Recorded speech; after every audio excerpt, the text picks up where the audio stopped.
नमस्कार दोस्तों, the truth के इस अंक में आपका बहुत स्वागत है। आपके साथ मैं हूं प्रीति पांडे।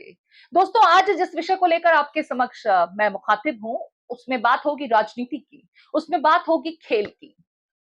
बिल्कुल ठीक समझ रहे हैं आप, दो अलग अलग विषय हैं लेकिन बात दोनों की साथ होगी, क्योंकि कुछ ऐसा ही क्लैश इन दिनों देश की राजनीति में, खासकर हरियाणा चुनाव से पहले देखने को मिल रहा है। जैसा कि आपको ज्ञात है, भारत के मशहूर विनेश फोगाट और बजरंग पुनिया, जी हाँ, कुश्ती की दुनिया से दोनों ताल्लुक रखते हैं और देश का कई मर्तबा इंटरनेशनल प्लेटफॉर्म पे नाम रोशन कर चुके हैं।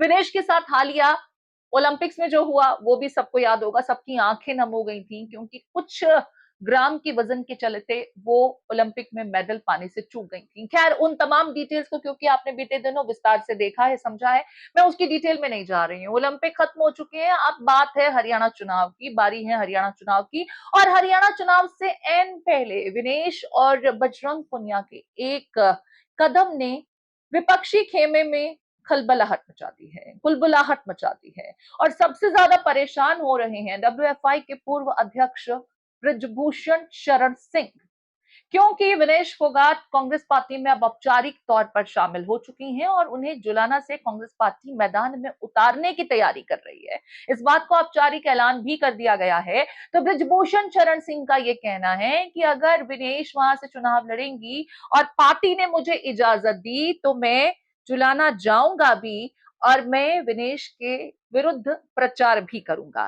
खैर, इस डिटेल को लेकर के भी मैं आपके कमेंट चाहूंगी कि क्या ब्रिजभूषण शरण सिंह का जुलाना जाना ठीक होगा, और विनोश के विरुद्ध आखिर क्या ऐसी रंजिश है कि भाई आप उनके विरुद्ध चुनाव प्रचार करेंगे। वो तो खैर पार्टी को तय करना है कि आगे की ब्रिजभूषण शरण सिंह की रणनीति क्या होगी, लेकिन फिलहाल एक नरेटिव सेट करने की कोशिश की जा रही है।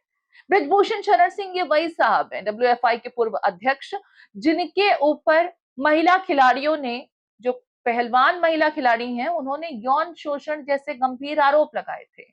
आपको याद है ना, बीते दिनों जंतर मंतर पर किस तरीके से कई दिनों तक हमारी महिला खिलाड़ी धरने पर बैठी रही थी, और देश की सियासत में बड़े बड़े नाम रखने वाले तुर्रम खान भी इन महिलाओं के मुद्दे पर टिप्पणी करने से बच रहे थे। सब कह रहे थे कि देश की बेटियों को इंसाफ दीजिए, लेकिन सबने जिप ऑन किया हुआ।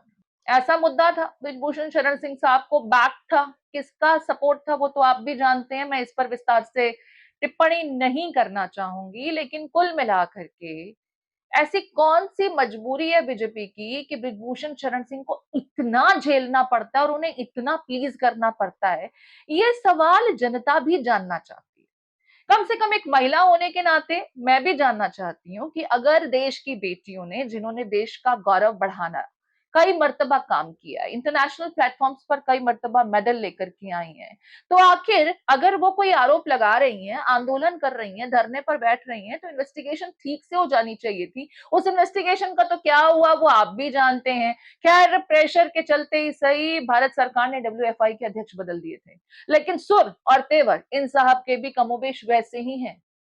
संजय सिंह साहब, जो फिलहाल कुश्ती संघ के अध्यक्ष हैं, वो विनेश की राजनीति में कदम रखने और कांग्रेस पार्टी के शामिल होने को लेकर कहते हैं कि अब तो ये दूध का दूध और पानी का पानी हो गया है, कि ये सब कुछ सियासत से ओतप्रोत था और कांग्रेस के इशारे पर हो रहा था। जब जंतर मंतर पर 2023 में धरना प्रारंभ हुआ था, तो मैंने पहले दिन कहा था कि ये खिलाड़ियों का आंदोलन नहीं है, इसके पीछे कांग्रेस है। विशेष करके भूपेंद्र हुड्डा, दीपेंद्र हुड्डा, प्रियंका जी, राहुल जी, ये कांग्रेस का आंदोलन है। और आज ये बात सच साबित हुई कि इस पूरे आंदोलन में या हमारे खिलाफ जो षड्यंत्र हुआ, इसमें कांग्रेस शामिल थी और जिसको लीड भूपेंद्र हुड्डा कर रहे थे। दरअसल हरियाणा कांग्रेस के कुछ कद्दावर नेता हैं जिन्होंने यौन शोषण, जो कुश्ती संघ के अध्यक्ष पर आरोप लगाए गए, उसका पूरा का पूरा ताना बाना लिखा था।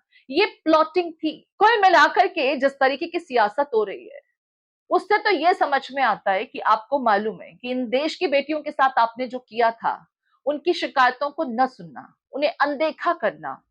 कई दिनों तक वो धरने पर बैठी रही थी जंतर मंतर पर, जनता भूलती नहीं है। चुनावों में उसका जवाब आपको देना होगा। और विनेश का कांग्रेस की तरफ से चुनावों में उतरना आपकी परेशानी का सबब है।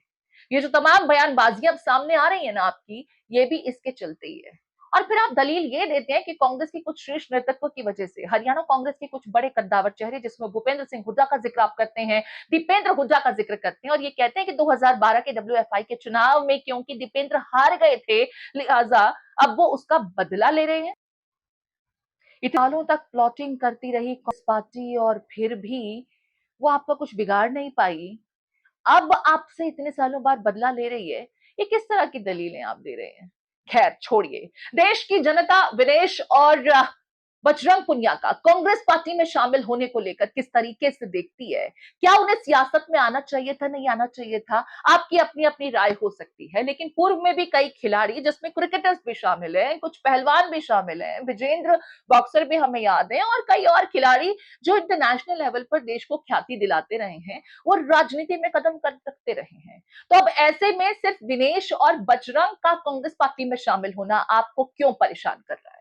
लेकिन साथ ही साथ लोग बात कर रहे हैं कि साक्षी मलिक ने आखिर ये क्यों कहा कि इनके कांग्रेस पार्टी में जाने की वजह से पूरा आंदोलन डिरेल हो जाएगा। क्या आप इत्तेफाक रखते हैं इससे? आपकी क्या राय है? आपके कमेंट का इंतजार रहेगा, क्योंकि सियासत तो अब जोर शोर से होगी। अब देखना यह है कि यहां इस चुनावी रिंग में उतरने वाले जो खिलाड़ी हैं, पटकनी कौन किसका है? इंतजार रहेगा आपके कमेंट्स का। फिलहाल मुझे दीजिए इजाजत। अलविदा।